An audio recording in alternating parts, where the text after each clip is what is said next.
This is Mr. V, and in this video we're going to learn how to expand binomial expressions using the grid method. So we want to expand and simplify, using the grid method, the expression x plus 5 multiplied by x plus 2. And we're going to do this by using a diagram of a rectangle. So I'm going to start by drawing a rectangle.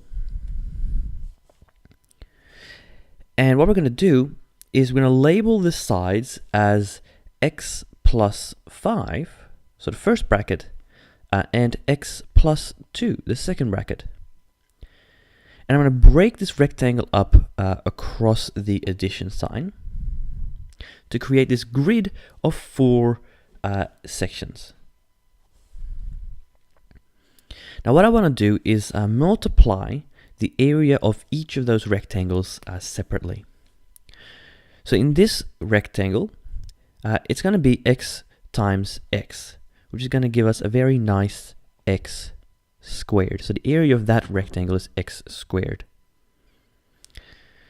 This quadrant is going to be x times 5, and x times 5 is 5x.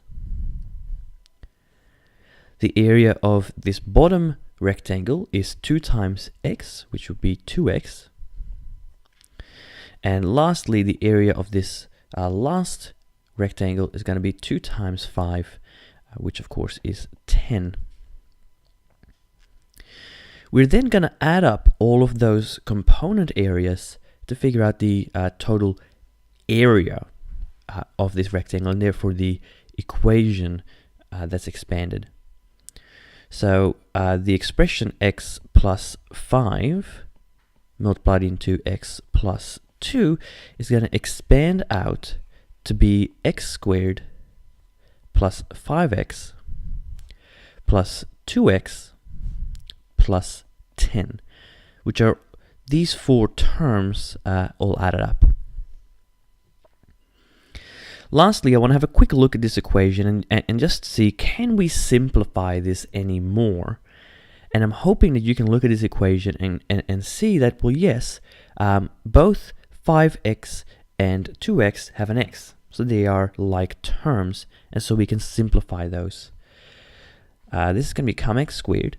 5x plus 2x is 7x plus 10. And that is our expanded version of the equation. And that is how we can expand binomial expressions using the grid method. Fantastic.